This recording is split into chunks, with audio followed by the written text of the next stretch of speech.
Hi there. My name is Androniki Skoula, and I am a sustainable design consultant, an architect engineer, and a lead AP O&M.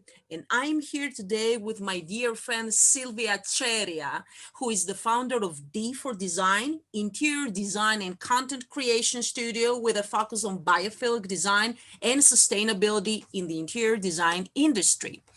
We are here today to talk about biophilic and sustainable design and the reason behind your smile. The reason behind your smile when you see all those beautiful architectural examples of biophilia. And everything's going to be in the context of Berlin Design Week. We are very happy to be part of Berlin Design Week, and we participate as members of Ludwig Müller's Moving School based on Kassel. Silvia. Yes.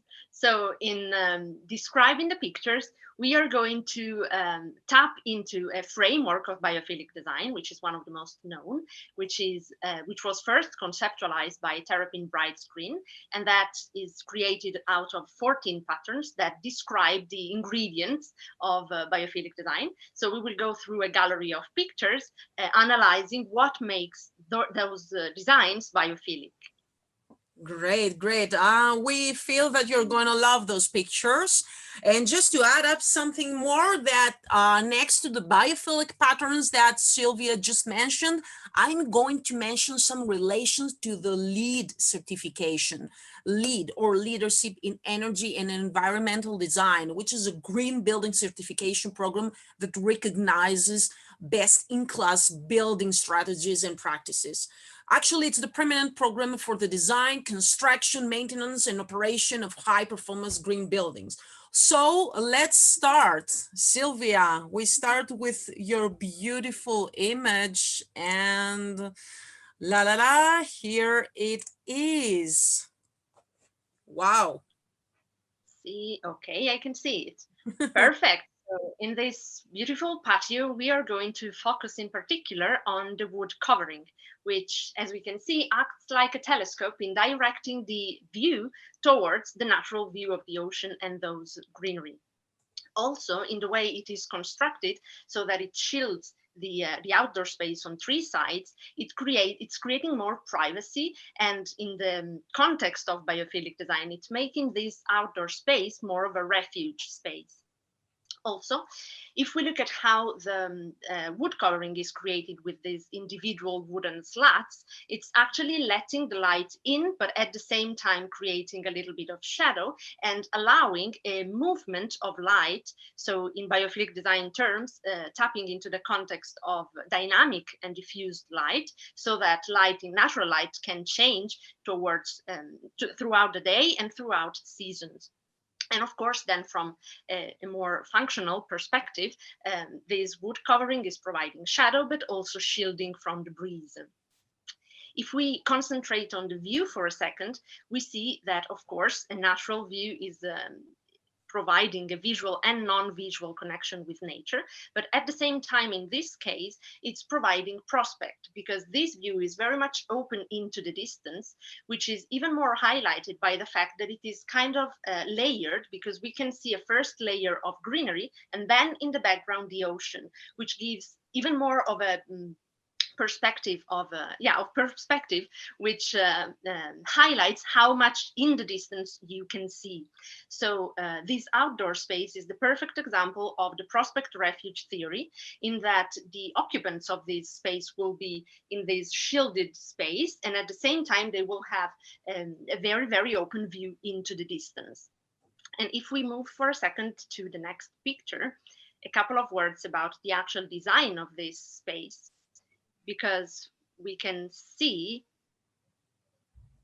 that the color palette in general is left very neutral as a way to really let nature shine as the focal point of the design. The only exception is this one light blue cushion that is actually creating a connection with the color of the ocean. So it's in a way also a way of tying in the design with the natural environment. And one final note on the coffee table, if we see the base of this coffee table, this whitish wood is very similar to beech wood. So again, it's a connection with the local natural environment of this space. So this is a great example of how to create the prospect refuge theory in an outdoor space. Yes, this is indeed a great example because you do have the refuge when you feel secured and enclosed in this defined area, but at the same time you rip off all the benefits of the view. Absolutely, yeah, You yeah. can see outside, and I can say that lead would prefer this reuse actually of the wooden table, the base of the wooden table, which actually it's a kind of important reuse because you don't throw just away this part of natural wood. Yeah, yeah. It's important. Maybe And some. then it's great looking, so it would be a real waste to throw it away. Yeah, it's a real waste. Yeah. If you do reuse several stuff, yeah, then even in lead, you get some credits. Yeah, that's important. Yeah. So let's move on. Here we have Casa na Área in Portugal by Iris Mateus, a highly celebrated architect who has done several amazing work around the world. And in this case, he embarks on a really innovative idea. He uses sand inside the living room, real sand. The sand that you step on the beach, now you step on it when you're inside your living room. And this is a really brilliant idea because it combines both number one and number two patterns of biophilic design. The number one is visual connection with nature. The number two is non-visual connection with nature. And that happens because not you only see the sand and immediately your blood pressures flows down, but you even feel it with your hands or your feet, and that's so exhilarating feeling. Yeah, I mean, consider the health outcomes and the beneficial health outcomes out of this. Yeah, that would be a definitely a great experience for somebody living inside this place. Yeah, and I also think there's an element of connection with the local surroundings, because I believe this home is in a beachy location. So yeah, bringing the sand in, I mean, of course, it's a little bit of an extreme design choice, but yeah, it's brilliant.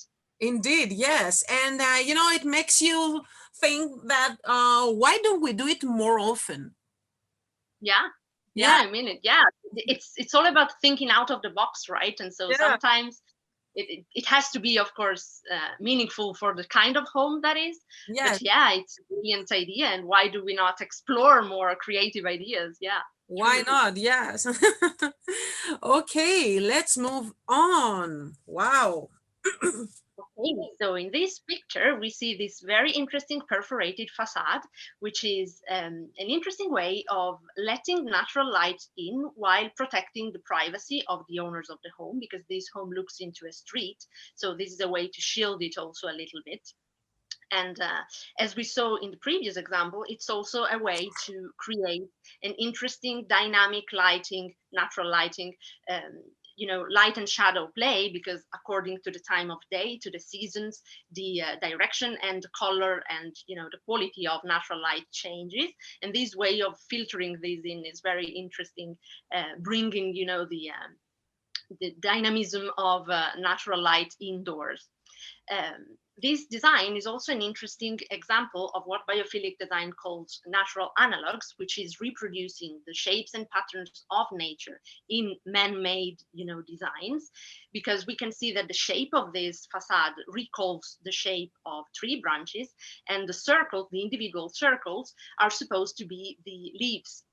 So Mhm. if we move to the next picture, we can see how this design looks from the inside. So creating this nice pattern that, of course, as we said before, will let the light in different ways.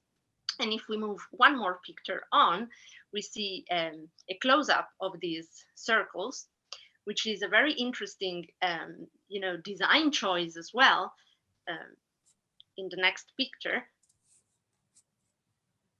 in which we see that actually these individual circles can be closed and opened according to will of the owners to regulate the amount of light and of air that comes in. And this is an interesting way of highlighting the importance in biophilic design as well, but in design in general, of ensuring the comfort of the occupants of the space, because aspects like temperature and light are two important aspects that can make people feel uncomfortable, because people have so many different preferences.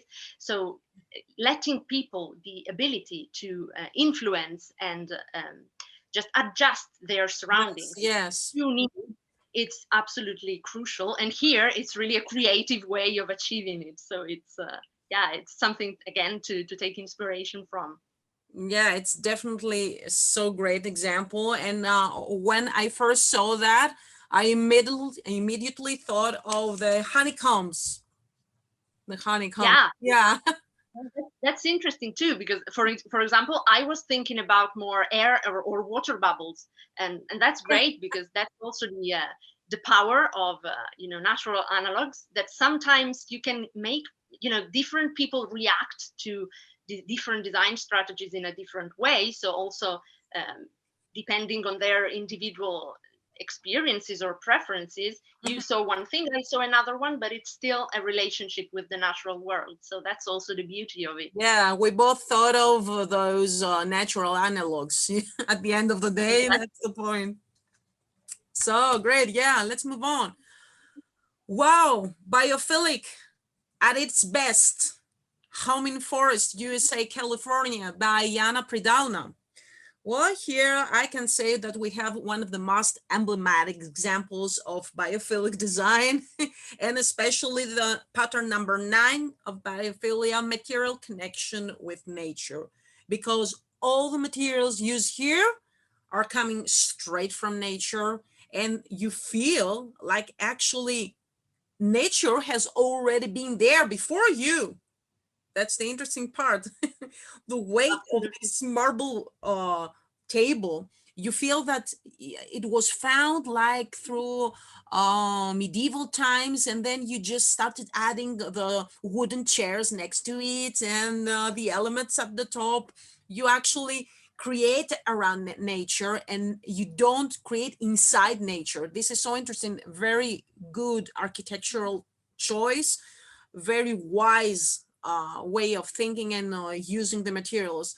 And I can say that as far as I'm concerned, the lampshades made out of wicker are the #1 emblematic movement in biophilic design. We see it everywhere. Instagram is full of those kind of images, and this detail of unfinished endings in the wicker work still implies that there is a person around there manufacturing those stuff. This is so natural, so connected to human nature and human natural feeling. If you go further, you can see inside this beautiful place that there is a fireplace, and then we have the connection with the non-visual features of nature, the pattern of #2, because we can hear sometimes the flames crackling. And when you're in a secure place, and you can hear the beauty of this natural auditory feature, you remember all those loose times, you relax, blood pressure drops down, you feel already secured, so beautiful. And the final image of this beautiful place, again imitating patterns that we can see around the natural materials, natural colors. The entire atmosphere is like invading inside an old cabin you just found inside a forest. House in the Yeah. forest. Okay, great. Let's move on to the next one. I love this one, Sylvia. This is one of Yeah, my this is amazing. favorite. Okay. You know, So this one, it's so cool. yeah, it is. It really is very striking. And that's an example of retail design, just to say that biophilic design is not just for residential interiors. And of course, the first thing that strikes about this space is the richness of those textures, which is even more highlighted by the fact that the color palette is left a monochrome color palette. And another interesting thing that we see is, again, the use of the natural analog um, set of patterns, let's say, because the walls are not real stone. In fact, they are recycled paper pulp, and uh, still they give the impression of, being inside a natural cave, but that's an effect that is recreated with a different type of material. Another interesting aspect of this design is the curved wall, because the entrance of this shop is on the left side where we can see the counter, and Yeah. seeing this Yeah. curved wall is really inviting the visitors to come in and to explore the space. So it's really a beautiful example of how a shape in, the space layout can help people navigate the space and create a richer experience of it. It can really lead the way into um, what people can explore in the space. And if we move to the next picture, which is the view of the shop from the outside, another interesting, of course, we can see very clearly these textures, and the idea of creating a shop like this was, in this particular case, inspired by the natural surroundings of where the shop is located. And this is very interesting because it's a way of creating local identity into a retail space, which is normally the pitfall of retail spaces. Because if we look into a store, the interior design of a store, the concepts are really the same no matter where we are in the world, which is really a missed opportunity. Whereas in this space, this store becomes belonging to its own ecological surroundings. It becomes recalling the ecological surrounding, the natural surroundings, and it really becomes part of them, creating this very strong local identity in the space. So this is also a way to yeah, to make a retail space special and more inviting also for people and more relevant to its surroundings.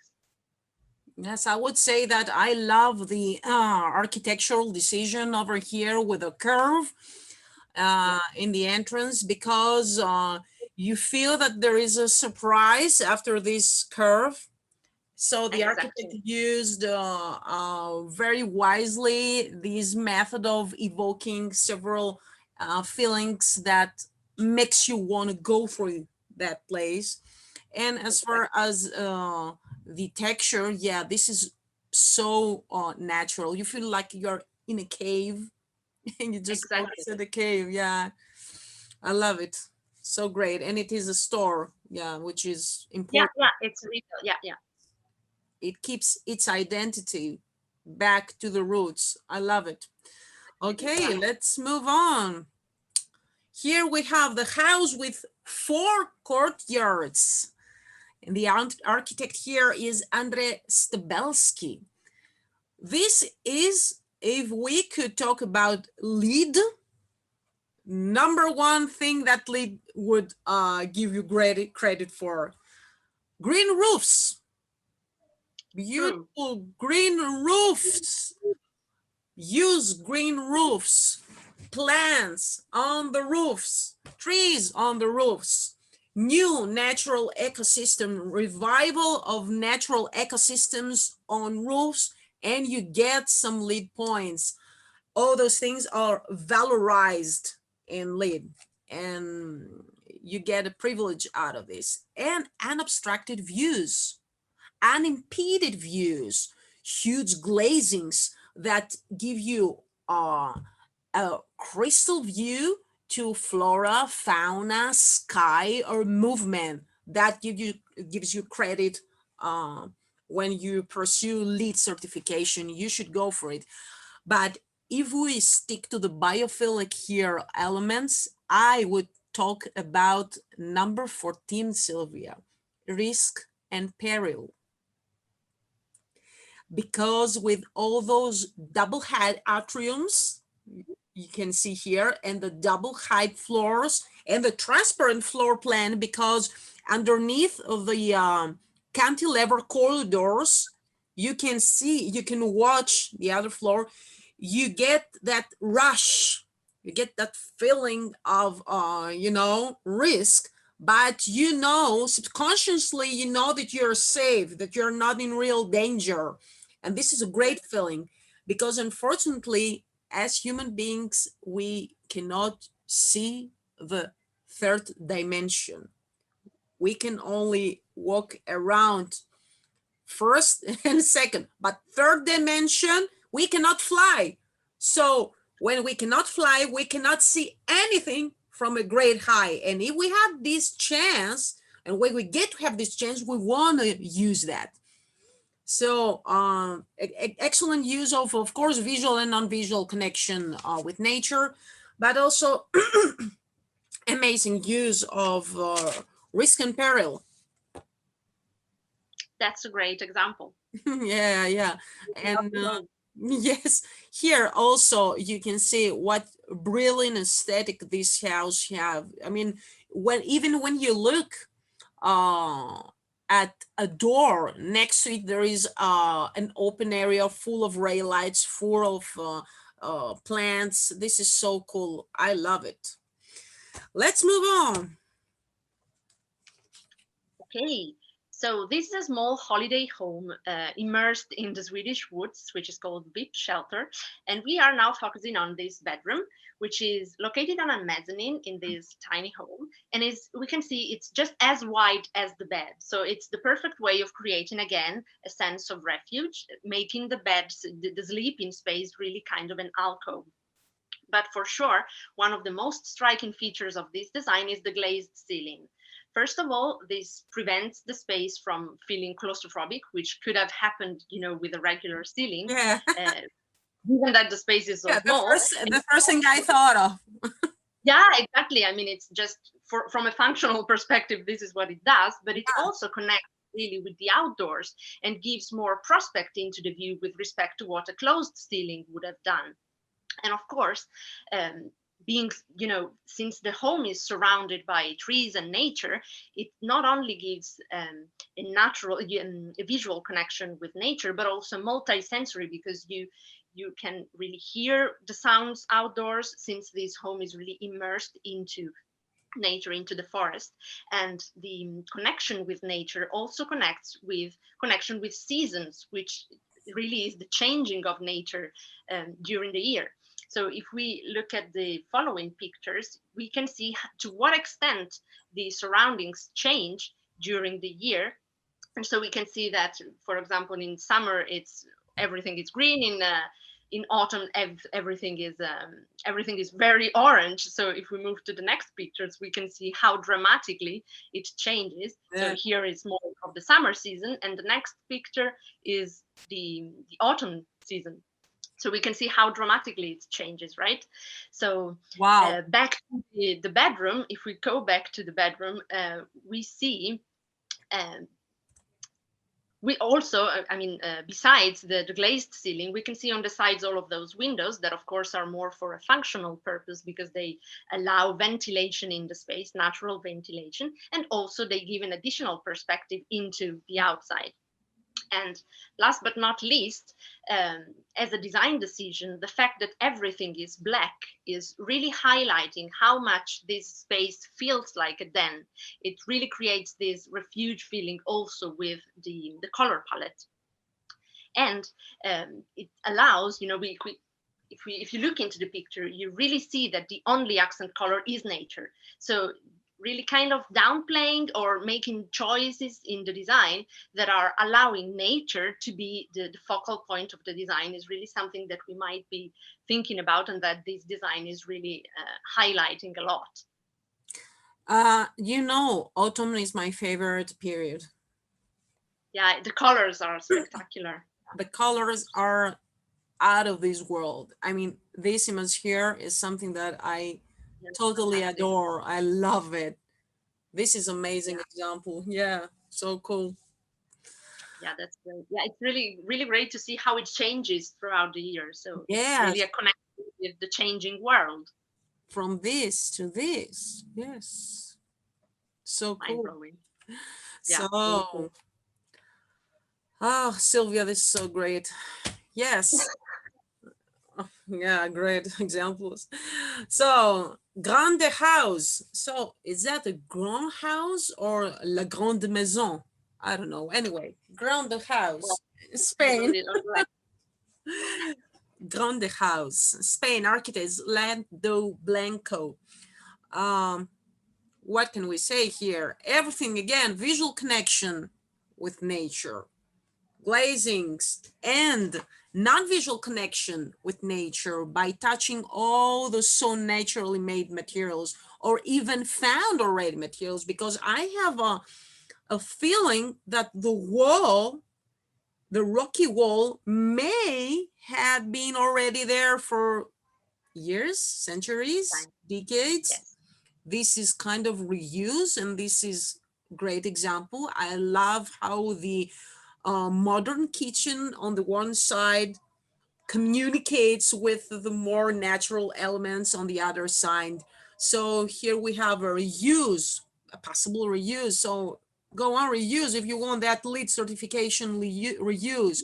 And these wicker again, lampshade, lampshades made out of wicker work, the chairs the same, and the naturally curved table. You feel that there is not a lot of, Yeah, changes not being enough. made Yeah, as it came. exactly. You just took it out of nature. So good. And on the same place we have this beautiful basin, Yeah. which is actually a rock. Yeah, a rock which is curved, Yeah. as a bathroom sink, as a wash basin, but maybe they found it like this and they just shaped it a little bit to become you know Yeah.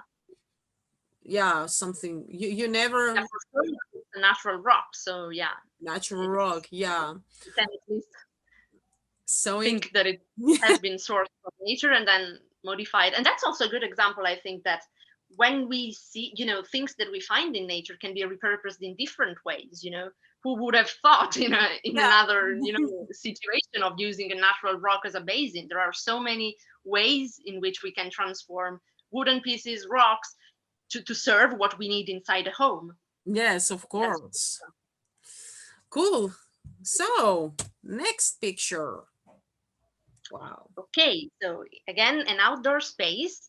And here I would like to focus on this hammock, which is again an example of risk in biophilic design. Because Yeah. as you mentioned before, risk is this strategy in which we are using features that give a sense of instability, but at the same time, people have the rational, knowledge of safety, of course, of the design. And usually, risk is applied with glazed floors, glazed balustrade, as the one that you were showing before. But there Yes. are other risk features that we can use. For example, the risk of getting wet, which is a way of playing it safe with risk, because of course there's this sense of instability that you might actually fall into the water and get wet. But of course, that's nothing to be excessively worried about. It's Yeah. not safe. So yeah, it's just another way of using risk in interior design, or in this case outdoor design. But anyways, and looking into the background, we can see this indoor outdoor connection between the inside of the home and the patio outdoors. And if we switch picture to the next one, we can see that this outdoor space again recreates, as we mentioned before, this sense of prospect refuge, because the occupants are in this protected space of the patio, which is closed on three sides, and they can see very, very open view next Yeah. in front of them, and they are of course connected visually and non-visually with the natural local surroundings.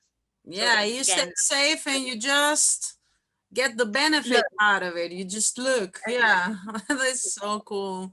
I love this risk and peril. Very nice. Yeah, For example. yeah, Cool. that's a great way of really, yeah, finding spectacular ways of adding features to a space. Yeah, that's actually the point with biophilia and all this sustainable design, that sometimes really simple stuff can turn into innovational ideas. Absolutely. Yeah, it's all about creativity in the end. Yeah, creativity. Yeah, with the fewer the materials and the techniques you use to get the biggest outcome out of this. Yeah, yeah, That's the point. absolutely. Yeah. So, wow, one of my favorites, pool house, New York, architects, That's great. Smears and Smears. I like the name, Smears and Smears. The name Yeah, of the. that's a cool name. Yes, this is a wonderful example of the use of the triangular crown of the roof, because it's so Yeah, simple to think several stuff sometimes and you never just think of them. Why don't we leave that space open, this triangular stuff? Because he did it and it's wonderful. There is a terrace at the back, and not only this glazing, this triangular glazing allows the sunlight, the ray of lights to invade the space, but you can also watch uh, outside. If you're inside the living space, you can watch outside. absolutely. This is so great, so great example of connection with nature. I love it. And plus, of course, we have the pattern number 5 here, which is the most obvious, the presence of water. Feeling, touching, listening to the small waves. Sometimes where there's where when there is some, airflow Exactly. differentiation inside the area, you just listen to small waves, even if it is a pool, it's not a problem. So this is so beautiful. And we do have, I guess, Sylvia, tell me your opinion. We have Yeah. here the prospect, right? There is a prospect because behind Yeah, the yeah, yeah. You see a lot into, yeah, yeah, yeah. behind the TV, Of you course, it's, feel that there is yeah, yeah. In this case, it's more indoors because you can see all of the, the perspective inside the home, but still, yes, it's tapping into the same principle. Yeah. yeah, cool. I love it very much. That's it from Smears and Great Smears. example. Great example. Yeah. Okay, so here I see this perfect example of blending the architecture with the landscape, because if we see, the home is not detracting from the surroundings and it's really blending with them. There's, of course, a landscaping with greenery. There's water, which is going to be gently moving into the breeze outdoors, and that creates this multi-sensory effect of, calming sound and the movement of water. But what's incredibly striking of this design is the conversation area, which is sunken right in the middle of the pond, which again, being sunken in, creates more of a sense of refuge, again, more of privacy inside this conversation area, which is also rounded, which in itself is a way of making it more private and more welcoming. Back to the presence of water in this case, since the water is so close Yeah. to the conversation area, again, you've got a tactile access to it. It's not just seeing and hearing the water, but it's engaging one more sense. You're really also having a chance to touch the water. And in the next picture, we can see a final design detail, which is the presence of this fire pit right in the middle of the conversation area, which is a way of putting next to each other contrasting natural elements, fire and water, which create an interesting blend. Of course, also keeping people warm all around the conversation area. So another gorgeous design. I would move into this home like right away. Okay, I was thinking when I was watching that is it so hard sometimes to create those beautiful ideas in smaller places? It's not. I mean, it's really Ah, I think it's more the willingness to try, and having a certain design direction. If you are a biophilic designer, you've got all of these all of these ideas that you are always trying to reproduce, and so you are also trying to find ways to reproduce them. yes. Whereas, yeah, and it doesn't have to be complicated. Yeah, it doesn't have to be complicated. Yes, of course. And it's so beautiful. Wow, I Yeah, love this one is gorgeous. it. So we move on. Let's move on. Villa D, Morocco by Studio Co. Again, Oh, one of our favorite, yeah, Studio Co is, their work is amazing. And here we have pattern number 12, refuge, because under a dome-shaped roof, we stay inside this very, very warm space with two architectural decisions that cooperates brilliant here. It's the rocky wall, which is the natural wall, and the concrete dome-shaped roof, which is definitely more high-tech material, but they both cooperate so well. So you stay over there, you reap all the benefits of the entire area. The architect does that by putting by installing the windows on the long uh, sides of the wall, and basically the architect installs a very narrow area from where somebody can view, where somebody can see outside. It's a very narrow, and that underlines the feeling of safety, of safe cave where I watch outside.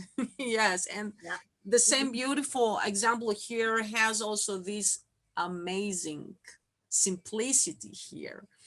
Not only it's the presence of water, number 5, of course, but for me, what makes the huge impact and difference here is that water combined to the mystery behind those walls, it's a really oriental feeling, I would say. What, what do you That's believe? also, yeah, that's also cool that you really have this cut into the architecture, and you can see the sky and the water. So it's really connecting with nature in two different ways, and it's a way of directing your eye as a viewer and as an Yes. occupant of the space. So of course also it's the photo that's directing you, but Mhm. yeah, the architectural decision is really in this direction. So it's great. Yeah, I mean, like, I feel that somebody comes out of this, or a small boat, in front of your eyes like this.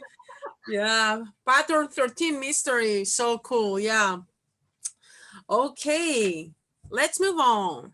Wow, Sylvia, where'd you This find that? bedroom is a fantastic bedroom, in my opinion. Yes. And the first aspect I would like to focus on is this water skylight above the bed, which is, of course, a way of bringing a water feature into the space, because the light is going to be filtered through the soothing movement of water, but at the same time is a water feature that does not rely on water that's indoors, because of course, depending on the situation, having water indoors can cause more maintenance and stuff. So in this case, we've got the water that comes from the pool on the upper level that still is creating this sense of movement and really incorporating the feeling of water into the interior. So this would have been enough to select this picture, but Yeah. that's not all. We see in front of the bed this rocky wall that, of course, is a beautiful natural texture, but even more than that, it is a texture. It's a rocky wall that was there on site before. Probably it looks like it was there Yeah, before the definitely. building was It's built. before. If that wasn't before, I'm going to be really scared. Yeah. Exactly. So on the one hand side, this is creating, and as we mentioned before, a strong sense of local identity of the building with its surroundings. But it's also, in this case, since the rocky wall is so present in the design, is also a way to show, in my opinion, respect with nature, with respect to nature, because it shows that the architects have come in here and they have wanted to coexist with nature. Really, Yeah. they did not want to rip off the site and make it as it should have been, for their beautiful architecture to be built, but they were respecting what was already there, really showcasing that we as humans can live with nature and we do not always have to overpower it. Of course. And the fact that this rocky wall continues out of the glazed wall is further highlights the ecological connection and the fact that this wall is not just a design feature, but it's a part of the environment. It also, of course, gives opens the view to the outdoors. So again, it creates prospect because the view, we can see the ocean right in the background. So there's a very open view. And last but not least, of course, it is getting natural light in, and again preventing the space from being claustrophobic, because otherwise it would have been maybe a little narrow to fit in Yeah. this bedroom. So overall, there's a connection with local nature in many different ways and with natural elements. That's really something to take inspiration from. Wonderful. I love it. That's So here's Silvia. The Olive Houses by Markplace Ask Architectural Firm. Here is a here is an interesting case. Okay, because we see a faucet outdoors, and apparently this is a faucet to wash your hands, wash your face. So the architect here brings an indoor activity outdoors mhm, that is correct. as a movement, as a decision, as an architectural decision. This is great, and this is biophilic by itself because it engages the user to the surrounding area, to the surrounding natural area. And you have that feeling that when you go out to wash your hands or to wash your face or something like this, you feel the natural breeze. You feel that there is a lake or a waterfall next to this, that you're washing under in a waterfall. This is, I love this Yeah, kind of decisions. And I have several examples that are coming up and they are close to this. Um, so what else can we say about this? It's full biophilic. And here is the cave. The cave we want to sleep. The cave we want to, these midday hours. Silvia is Italian. I'm from Greece. We know those hours between, midday and afternoon, that you have eaten something and you just relax under the rays, and those caves, it just protect you from sunlight, but at the same time, they allow the sunlight to invade some specific places. And the rock here, the color is wonderful. It's something that I love totally. yeah, that's great. Yeah, and back to the basin that you were showing before, it's really a Yeah, great example of how design decisions can have an impact on how people use the space. So sometimes there's this discussion that design is maybe just an aesthetic thing, but really it isn't, because design oh, decisions can really shape the way people move and experience the space. So it's a lot of responsibility on the shoulders of the designer on the one hand side, but it really is an opportunity to shape the experience of the space, like in this case, as you mentioned. of course, a good designer must reintroduce the space and the use to the user. That's the Yeah, interesting thing. Yeah, I totally absolutely. agree. I love that. The olive houses in Spain. So good.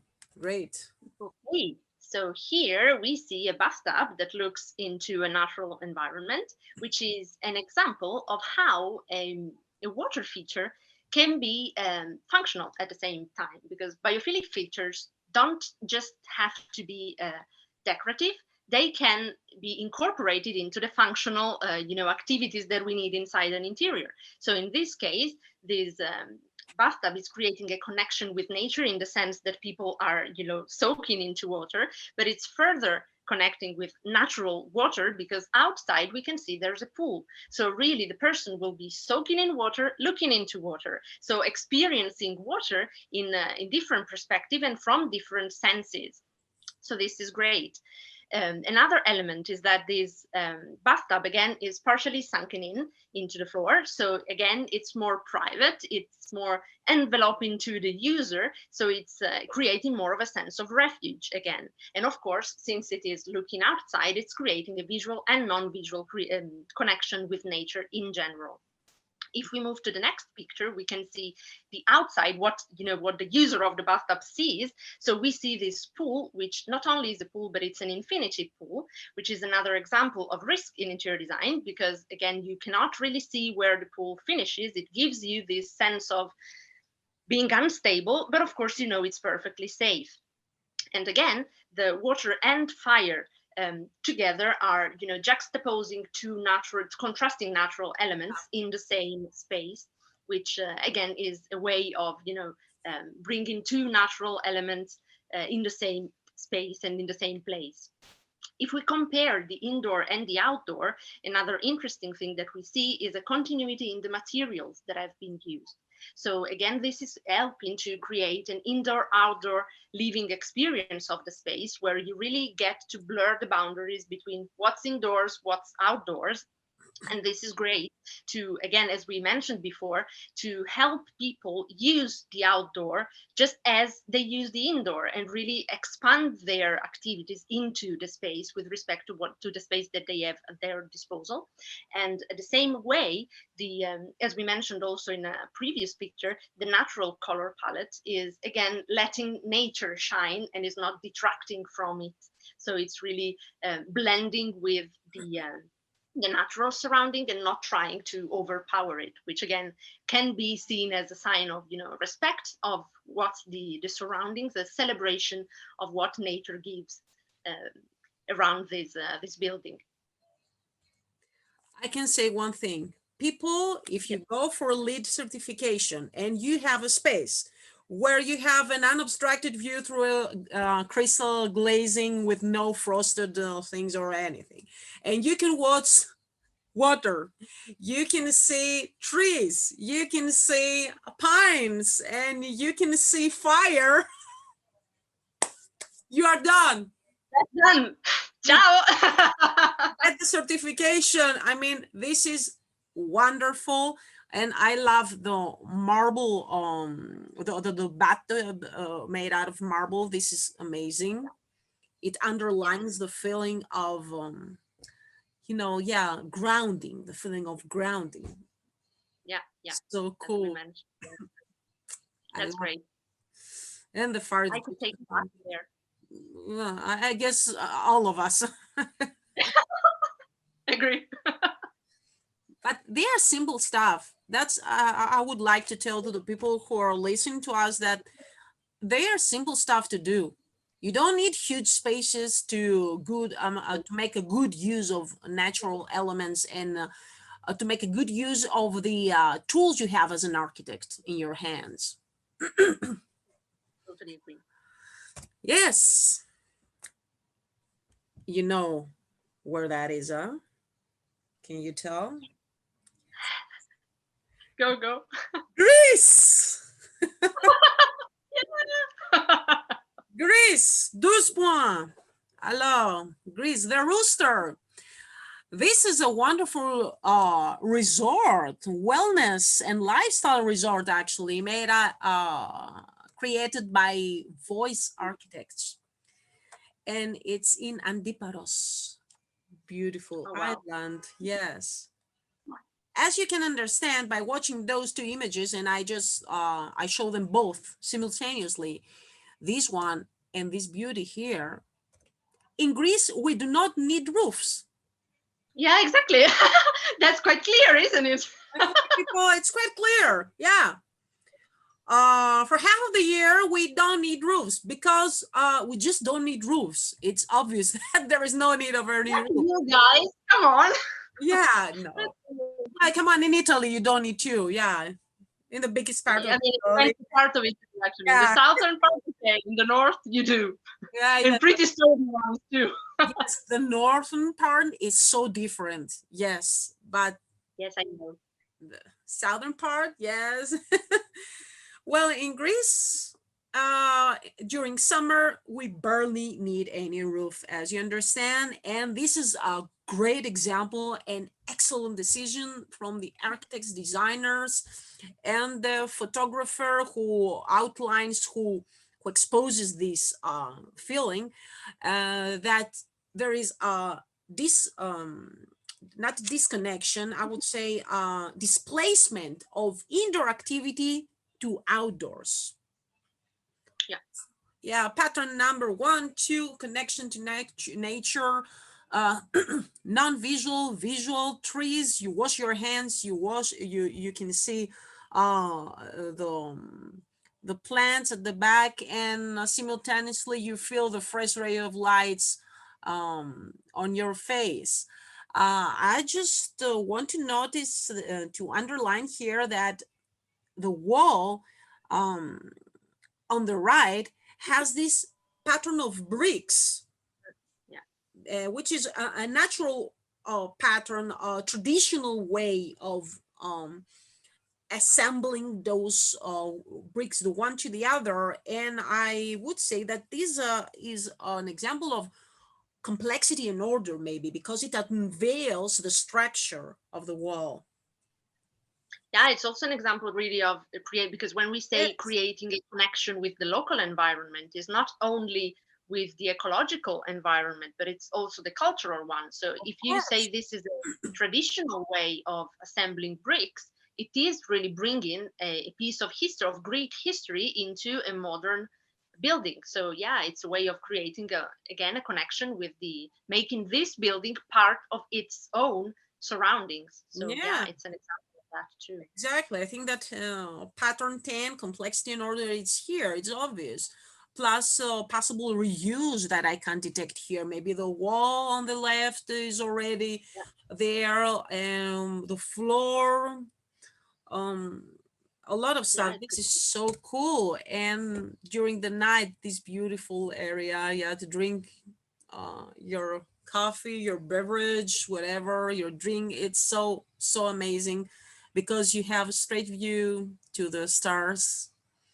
yeah, that's amazing. It, Again, the architecture, like we saw before with the water and the sky, the architecture is really creating a frame for people to yeah, look up. It really directs, because you don't have anything else to see because it's all a wall. So you really are directed to look up and get really lost in the beauty of the sky. yeah. So in a sense, we have the use of refuge pattern. I'm sorry, refuge, yeah. And inside the safety of this beautiful of this beautiful rectangular room, the roof Yeah, allows you to see and to enjoy the unobstructed view. Yeah, that's so cool. yeah. We move on. We I move love on. it, I love So it, I love it, I love it, I love it, I love it, I love it, I love it. this is a beautiful window seat, which is again one of the easiest ways of creating a refuge space inside an interior, because we can see it creates a private area, but again, it's not something overly hard to create. And if we look out of the window again, we can see greenery, we can see nature. So there will be this element of multi-sensory connection with the outdoors and multi-sensory entertainment that you can have looking out of the window. But what's particularly important to mention in here, in my opinion, if we move to the next picture, is that we can see that the space that this window looks into is a small one. So again, as we were mentioning before, it does not necessarily take a forest out of a window. to Yeah, of create a course. biophilic interior and to connect with nature. And this is also a great example of how a natural view, a view into nature can be created. So if you don't have, in urban environments, it's quite obvious that not everyone has access to a natural view in itself. But if you have a balcony, no matter how small it is, or even a windowsill, a natural view can be created with plants and, greenery. And because all of those plants and greeneries, of course, will attract wildlife, they will swiggle in the wind. So it's really a way of crafting a biophilic feature that would not necessarily be there in the site, but it's also not that hard to create. And yeah, in speaking of outdoor planting, just one note that is would always be best to choose native plants when planting outdoors, just as a way to protect the overall biodiversity of the space and not disrupting it, because of course plants outdoors interact with the soil. If they are planted in the soil, they attract wildlife. So they really are a way to support the local biodiversity if we are choosing the right plants. Yes, and I think that this example really focuses on what we said before, that you don't need huge spaces to create Absolutely. those results. Even some small gestures can alter completely the final result, and this is what we have here. It's so Absolutely. Yeah. beautiful. Yeah, just sitting there in caged, not in caged, like under this In small, an alcove, in a cozy alcove, looking yeah, it's outdoors so and cozy, carving this private moment. Yeah, amazing. and then now that I say that, Yes, sometimes, as we said before, that design can really shape how people use the space. A space like that can be an invite for the people that live in this home to carve a private moment, because maybe it's not the living room where all the family is living. It's a more secluded space where you can go for a private moment, for a relaxing moment. So yeah, it's really a way in which you can take care of yourself with through a design decision in a way. So again, the power of design in shaping how people yeah. feel and behave in the space and their quality of life in the end. That definitely enhances the feeling of safety. Absolutely. Yeah. Okay, so we go to the two, the final examples that I have collected myself, and those are my favorites. I really do have to say which are my favorites because they are so um maybe introvert. Let's see what I'm talking about. This is uh made by Nicolas Schibroek. I'm sorry if I'm not using the right pronunciation here. Yeah, I'm sorry for this. And this is for Hulebush, which is a company in, and it took place in Biennale 2018 in Belgium. And this is a study, I would say, about the language of the natural materials and the excess of use this language, or the ability this language they already entail from the beginning of their existence can alter the final result when it's used in different scales. For example, here we have an excess of the use of refuge because we are feel like that we are, I would say, entombed or Yeah, really enclosed into this space. Yeah. closed or engraved. So we use the language of the rocky material in a huge quantity here, and that gives a completely different feeling. It still remains biophilic. I can see the marble table in the middle, the rounded marble table, the rounded seats around, and maybe the crackle floor. I cannot really detect, but everything evokes feelings of nature. But this excess of use, now it's completely different to everything we just saw before, I guess. Yeah. And even though it uses the light, it allows for the ray of light to invade the space. You have a different final connection to the space. Like here, again, marble, natural material, but it's a lot of marble and it's so grounding.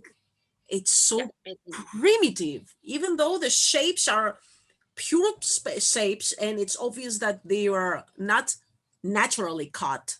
They had several technical procedure before enter the space. However, still there is a grounding. The material has its own language, and when used in such an intense way, it evokes completely different feelings. Absolutely. um I love that. So And again, you've got the skylight up eyes. So again, you yes. can, I mean, there's that feeling that you are into this space and it directs your view upwards. Yeah, it's juxtaposal because you are grounded, but you can see outside, and the feeling that the marble is something heavy. You don't feel that you Yeah, can escape from these things. Evokes different feelings. More. yeah, true. i- Yeah, and I think this is one of the examples that could evoke different feelings in different people, because for someone it could be too much grounding, Yeah, you know, it could feel a little bit enclosing. But again, it's also very important to stress what kind of a space is that. That's not a home. It's yeah, an exposition. So yeah, it's okay to go a little bit overboard in, you know, in sensations that in a residential interior could feel too much. But yeah, given what space this is, it makes sense. yeah. This is a study here, actually, and it's a beautiful study. Exactly. Yeah. I love it. I love it. Let's move on. Last one. So here we see a corridor. Why a corridor? A corridor is one of those transition spaces in an interior. So those spaces that help you to go from space A to space B, that sometimes, and actually often I would rather say, is deprioritized with respect to the actual rooms. But transition spaces can do a lot in highlighting and in, you know, shaping the experience of the space. So again, in this case, as we saw in a previous example, we see a curved wall that is accompanying people into exploring the space. It's inviting, you know, to walk by and see what's next, because it is shielding the view of what's at the end of this corridor. And the use of light, this light on the ceiling, is really leading the way and inviting further to explore the space. So this picture was, yeah, and in the next picture you see a different perspective, but it's the same space. It's really like to highlight the importance of transition spaces in interiors, and you know, the idea of looking at the interior as a whole to craft the experience of the space, which really is the key of biophilic design. And in this case, we see a beautiful example of what corridors, what a simple corridor can become. So beautiful. I love those curved corridors. You know that. Me too. Yeah. Yeah, and this line, this where it allows this small ray of light to come in. Exactly.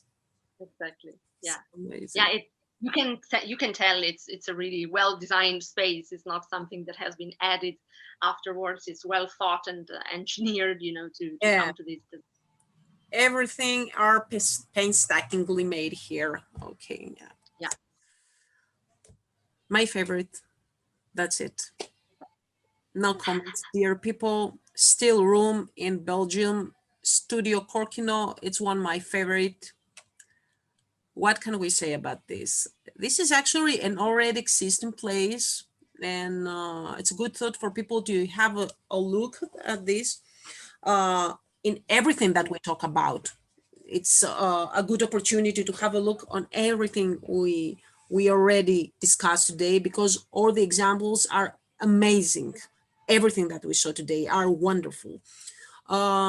This is, however, I believe a little bit more controversial, and maybe because it uses all the natural aesthetic of biophilia, because you are inside a rock, that's definite. You're living inside a rock here, but the pure shapes or the triangular shapes, so the boxy shapes, juxtapose all that Yeah. feeling. And if you check the bed at the back, well, Is there? yeah, there is a bed at the back. Oh, Yeah, aha. Okay, I see it. it can get more refuge, I believe. Yeah. And the colors that are so down to earth, the blue over there, the reminiscence of water. It's something like a birth happening here. I feel that there is an intention from the architect to think of several stuff that really bothers you, to make an introvert thinking inside this place, to stay silent and cool and Yeah. just reflect your idea. Very- this So feeling of contemplation. yeah, Yeah. so Yeah. this. And this is a, go Mhm. ahead. No, no, I just said that the same language of the same material used in a different way, and the result, it's completely different. It still remains biophilic because you feel the textures of the natural wall, even though it's okay, it's cut to very precise shapes. It's not like the example that you just shown with a bed and the water at the Mhm. top, where the wall, it's the wall as you found it. Here, Yeah. there is a procedure. You can tell there is a procedure, but you still can touch the wall. You still can feel that you are in nature, but the nature is shaped under your thoughts. That's what I Yeah. feel here. This one I also believe is one of those that could, again, according to the people, it could make someone feel a little bit too obstructed in the space. But as you say, it's a very introverted design. So again, according to where it is used, for what, for whom, even if it's a home, I mean, it also depends on the personality of the client, because of course then Yes, in residential interior it all goes back to the preferences of the client. So yeah, it's still a very interesting example. yeah, that's why maybe the name is still room, because there is a Exactly. stillness Yeah. in there. There are, like, time freezes inside there, and your thoughts are more ready and mature to be Yeah. considered in a different way.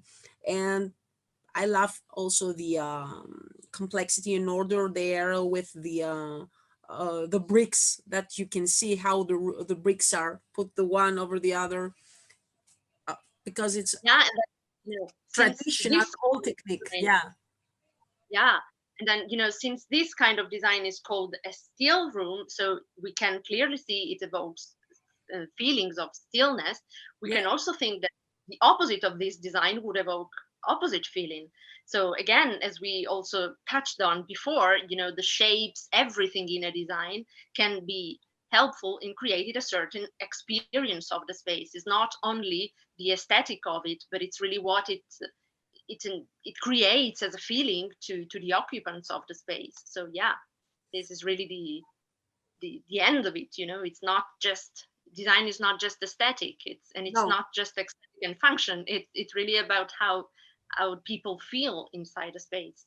Yes, I believe that there is a huge responsibility to the designer, architect, who is going to introduce spaces to a client or a user. There is a huge responsibility, because through this procedure, you actually evolve your work. We actually evolve as designers and engineers by reinventing the same spaces that we know. That's the interesting thing. And biophilic and sustainable design really unlock this way of thinking inside us. Yeah, yeah. It's really a different, yeah, for many people it's really a different framework in which to engineer design decisions. It's really creating a different framework and trying to to reproduce maybe the techniques that you know as a designer, as a professional, in a different frame of mind. Yeah, that's the interesting stuff. Yeah. So I think we finished.